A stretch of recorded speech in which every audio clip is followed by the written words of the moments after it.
26절 기록한 대로 너희는 나에게 거룩할지어다. 이는 나 여호와가 거룩하고 내가 또 너희를 나의 소유로 삼으려고 너희를 만민 중에서 구별하였음이니라. 하나님이 구별해 놨기 때문에 거룩하게 살아야 됩니다.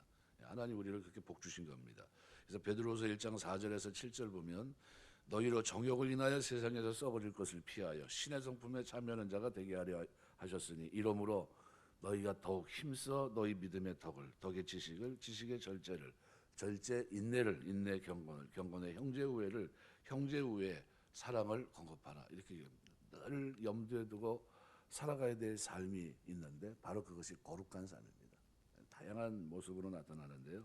오늘 읽은 건 굉장히 긴데요. 결국은 함축하면 세 가지입니다. 몸의 구별, 생활의 구별, 그다음에 섬기는 우상 숭배에 대해서 구별입니다.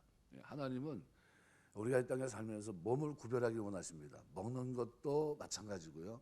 살아가면서 우리 몸이 하나님이 죄다 정한 것들을 안 하기를 원하십니다. 저는 제가 음식 중에서 딱 한 가지 가립니다. 못 먹는 게 거의 없어요.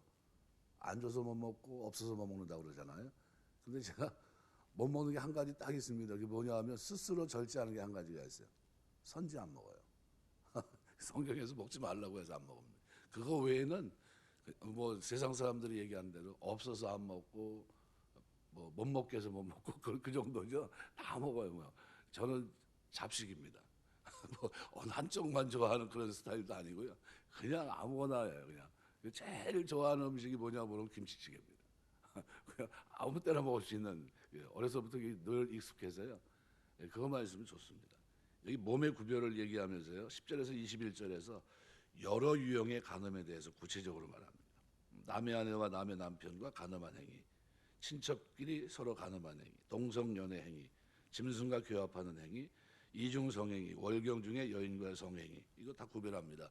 이스라엘 백성들은 지금도 월경 중에는 절대로 부부라 할지라도 안 합니다. 관계를 안 해요. 그래서 전 세계에서 자궁암이 가장 적은 나라가 이스라엘이에요. 그러니까 그건 이제 스스로 그렇게 절제하는 겁니다. 그래서 성범죄는 하나님의 창조 질서를 무너뜨리는 겁니다. 오늘 이 내용은 이미 18장에서 이미 다뤘던 겁니다. 그래서 6절에서 23절에서 얘기한 거예요. 이거 죄다 하지 말아라. 그런데 어떻게 또 이르시되 또 얘기한 겁니다. 왜? 중요하니까요. 그래서 기록하여 말씀한 이유가 뭐냐 하면 두 가지 이유입니다. 하나는 가정이라고 하는 복된 조직체를 보호하시겠다는 하나님의 강한 의지예요. 거룩한 가정을 만드는 겁니다. 거룩한 가정. 거룩한 가정은 뭡니까? 말씀의 룰에 의해서 살아가는 가정입니다. 말씀의 룰. 이게 중요한 겁니다. 이제 그래서 우리 그걸 열심히 해야 돼요. 두 번째는 이스라엘이 앞으로 들어갈 그리고 살아야 될 이 땅이 젖과 꿀이 흐르는 땅인데 동시에 거기에는 어떤 사람이 있습니까? 간음, 근친상간, 동성애, 수간 등 이 부도덕한 성생활이 만연하고 있는 그런 곳입니다. 땅이 토해낼 수밖에 없고 죄악이 반영하는 데 있어서 결정적인 역할을 하고 있는데 그게 뭡니까? 바로 음란이에요. 이 간음과의 관계입니다. 결국 아브라함과 처음 하나님의 언약을 맺으시고 왜 바로 들어가지 않았습니까? 아직 죄악이 관영하지 않았다. 죄가 덮이지 않았다는 거예요. 이 죄가 덮일 때까지 기다렸는데 그때 가나안 땅, 젖과 꿀이 흐르는 그 땅에 가장 만연한 죄가 뭡니까? 오늘 본문에 기록되어 있는 이 모양들입니다. 그 땅의 백성들을 몰아내고 땅이 토해내고 거기에 거룩한 백성들이 들어가서 하나님의 백성, 룰, 말씀을 가지고 살아가는 백성들이 이제 살아야 됩니다. 그러니까 그들이 살아야 되는데 들어가서 어떻게 해야 됩니까? 이걸 완전히 하나님의 어떤 말씀 속에서 두 번이나 강조한 말씀은 어떻게 해요? 마음속에 새기고 살아야 되는 겁니다. 그래서 소돔성이 동성애를 즐기다가 결국은 성 전체가 유황불에 멸망당하고 맙니다. 소돔의 문화에 젖어 있던 두 딸이 아버지에게 술을 먹이고 성 상대자로 삼을 만큼 성에 대한 가치 기준이 흐려져 있던 도시라는 걸 알 수 있습니다. 그 일은 근친상간의 전형적인 모범입니다. 표본입니다. 창세기 19장 33절. 그래서 요셉은 성에 대한 유혹을 큰 죄악으로 봤습니다. 동시에 하나님께 죄를 얻는 것, 득죄하는 것으로 봤습니다.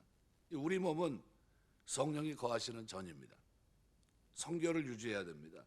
세상이 아무리 혼탁하고 범죄가 성행한다 할지라도 우리 성도들은 자신의 몸을 구별해서 하나님 앞에 너희 몸을 하나님이 기뻐하시는 거룩한 산 제사로 드리라. 어떤 제사입니까? 거룩한 제사예요. 거룩한 제사. 하나님 말씀의 룰 가운데 사는 몸을 구별한 제사를 드리라는 거예요. 이걸 드리면서 이렇게 쓰임 받는 게 합당한 그릇입니다. 우리가 예수 믿기 전과 예수 믿고 난 후가 다르시길 주의 이름으로 축원합니다. 예수 믿기 전에 세상 속에 살던 풍조 속에 살던 그 잘못된 죄악된 습관들을 그대로 유지하고 있으면 안 돼요. 그 습관을 잘라내야 되는 겁니다. 거룩은 잘라내는 겁니다. 이것이 하나님 영광 가리는 거다. 하나님 날 구별하셨는데 이렇게 내가 어떻게 살 수 있나. 그리고 돌이켜야 되는 겁니다. 그래야 돼요. 우리 지금 은퇴하셨지만 주님의 교회 이재철 목사 같은 경우가 자기가 이제 회개하게 된 이유를 이제 설명합니다. 그리고 이제 회개하고 난 후 전혀 다른 삶을 살아갑니다. 회개라는 건 그런 거예요. 거룩한 삶으로의 나아감입니다. 두 번째는 생활의 구별입니다. 구원받은 사람들은요, 그래서 두렵고 떨림으로 항상 기도하고요, 말씀 가운데 구하고 성령 충만한 삶을 살아야 됩니다. 그래서 그 삶에 주님이 이루신 그죠? 십자가 지시고 우리에게 주신 큰 기쁨 속에 살아가는 이것이 우리 삶의 원동력입니다. 거룩하게 삶을 살아가는데도 그 삶의 그것을 이루어가는 삶의 현장 속에 내 모습은 어떤 모습입니까? 기쁨 가운데 거룩한 길을 건너가는 거예요. 마지못해 가는 게 아닙니다. 눈물을 흘린다 할지라도 걸어가야 될 길이지만 이왕 가는 길이라고 한다면 어떤 길입니까? 기쁨 속에서 그 길을 걸어가는 것이 맞습니다. 그래서 23절에 보면 너희는 내가 너희 앞에 쫓아내는 족속의 풍습을 쫓지 말라. 가나안 족속들이 자신의 땅에서 쫓겨난 이유와 더불어 이스라엘 백성을 향한 준엄한 경고가 언급되어 있는 겁니다. 저들이 쫓겨난 이유가 뭡니까? 저들의 범죄 때문이에요. 성범죄 때문에. 여기 풍속이라고 하는 것은 이방 사람들이 가지고 살아갔던 문화, 타락한 온갖 관습, 제도, 풍속 이런 걸 얘기합니다. 그러니까 이스라엘 백성들이 하나님 축복으로 가나안 땅에 들어오지만 그 축복을 누리기 위해서 하나님이 명령한 거룩한 삶을 살아야 한다는 말씀입니다. 우리가 알고 있는 어거스틴 같은 사람도요, 자기를 평가할 때 나는 죄인이고 도적놈이라고 자신을 폭로했던 사람입니다. 그럼 성경을 주석했던 박유선 박사 같은 사람은 여러분 보실 때 아유 저 사람은 거룩하겠다. 여러분 성경을 이 주석을 하면서요 아주 유명한 일화가 있습니다. 오른쪽으로 돌면서 주여, 왼쪽으로 돌면서 기도하는 그런 자세를 가지고 살아갔던 사람입니다. 늘. 그러면 이 정도면 말 그대로 성역을 다 마치고 이제 사람들이 볼 때 존경의 대상 아닙니까? 그래서 50년 성역이 돼서 그분을 모시고 제자들이 축하연을 베풀어 줬어요. 그럼 축하연을 베풀면 한마디 해야 될 거 아니에요. 제자들 가운데 하나가 나서서 오늘 이렇게 뜻깊은 날을 우리가 맞이했는데 한마디 하시죠.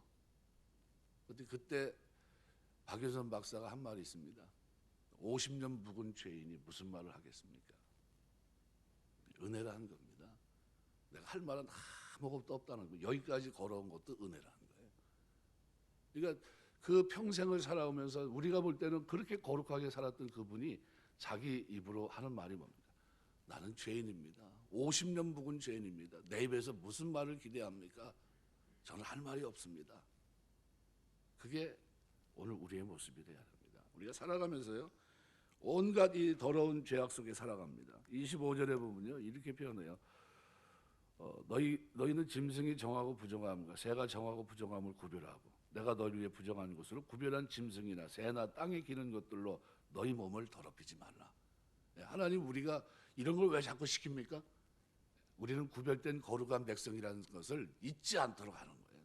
하나님이 구별하셨다. 나는 내 몸은 이렇게 살 사람이 아니, 생활도 나는 구별되어 있는 사람이다. 이걸 어떻게 해요? 순간순간 계속해서 접촉하는 그 동물, 그걸 보면서 어떻게 해요? 구별해내는 거예요. 그러면서 나는 거룩한 백성이다. 나는 하나님이 나를 거룩한 백성 불렀다. 이거를 마음속에 심고 그렇게 살게 하시기 위해서 그렇게 한 겁니다. 그래서 금세기 지성 가운데 거인 프란시스 셰퍼 같은 사람은 기독교의 표지는 사랑이다 그랬어요. 우리가 거룩한 삶을 살기 위해서는 서로 사랑해야 된다 이렇게 얘기했습니다. 믿는 사람은 삶에 있어서 구별이 있어야 됩니다. 우리가 얼마나 자주 남에게 드러난 모습 속에 경건과 거룩을 나타내고 숨겨진 모습은 원색적으로 불경건하게 사는지 아무도 모릅니다. 그래서 다윗은 이렇게 얘기해요. 내가 주께만 범죄하여 주의 목전에 악을 행하였나이다. 온전한 고백입니다.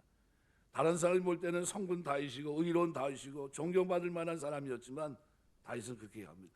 내가 주께만 범죄하여 주의 목전에 악을 행하였나이다. 네.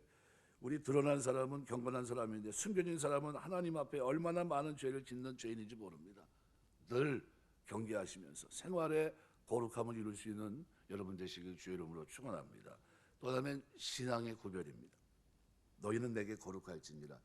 하나님 거룩하십니다. 성품도 본질도 속성이 거룩하십니다. 레위기에서 가르쳐주는 말씀은 하나님께 드리는 모든 것은 거룩해야 될 것을 말씀합니다. 우상을 섬기지 말고 하나님만 섬기기를 원하십니다. 남자나 여자가 신접하거나 박수가 되면 반드시 죽이라고 말씀합니다.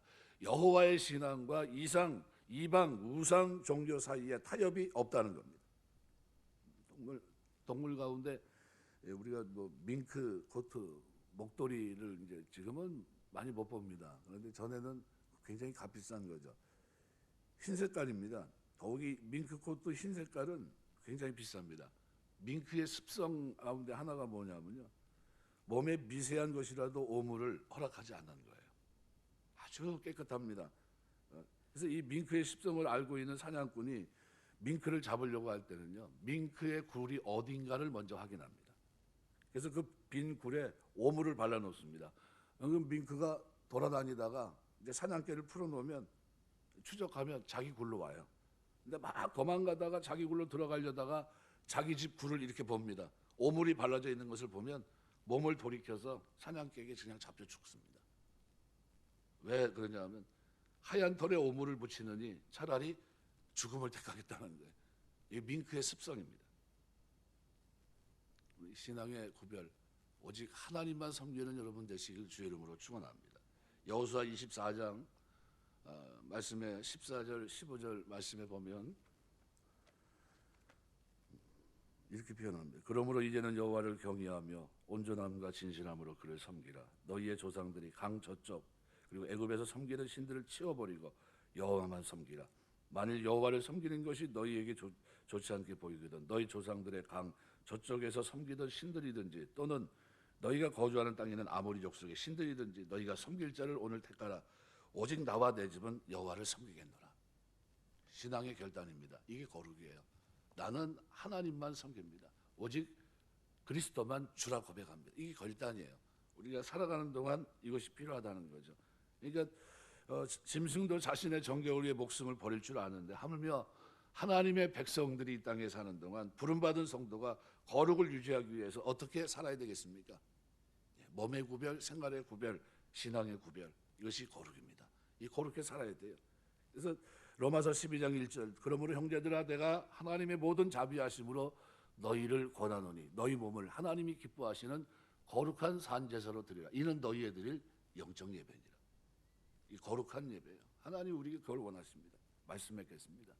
제롬이라고 하는 분이 있습니다. 성경을 처음으로 라틴어로 번역한 수도승인데 유고슬라비아 기독교 가정에서 태어났습니다. 시인이고 철학자고 세상 즐거움을 추구하던 욕망의 사람입니다. 그런 어느 날 기도하는 중에 주님께서 아기의 모습으로 나타납니다. 너무 기뻐서 이렇게 물어봐요. 주님, 제가 무엇을 드릴까요? 이렇게 물었습니다. 그때 주님이 이렇게 말씀합니다. 하늘과 땅에 있는 모든 것이 다 내 건데 그대가 나에게 줄 것이 무엇인가? 그때 고민하다가 제롬이 이렇게 합니다. 주님, 전 재산을 드리죠. 너의 돈을 가난한 사람에게 줘라.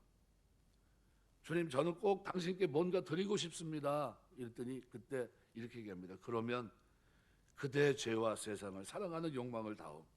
나는 그것을 위해 십자가에서 다시 죽겠다. 제롬은 주님을 만난 후에 조그만 동굴에 들어가서 5년 동안 죄를 회개하고 기도하고 성경을 읽습니다.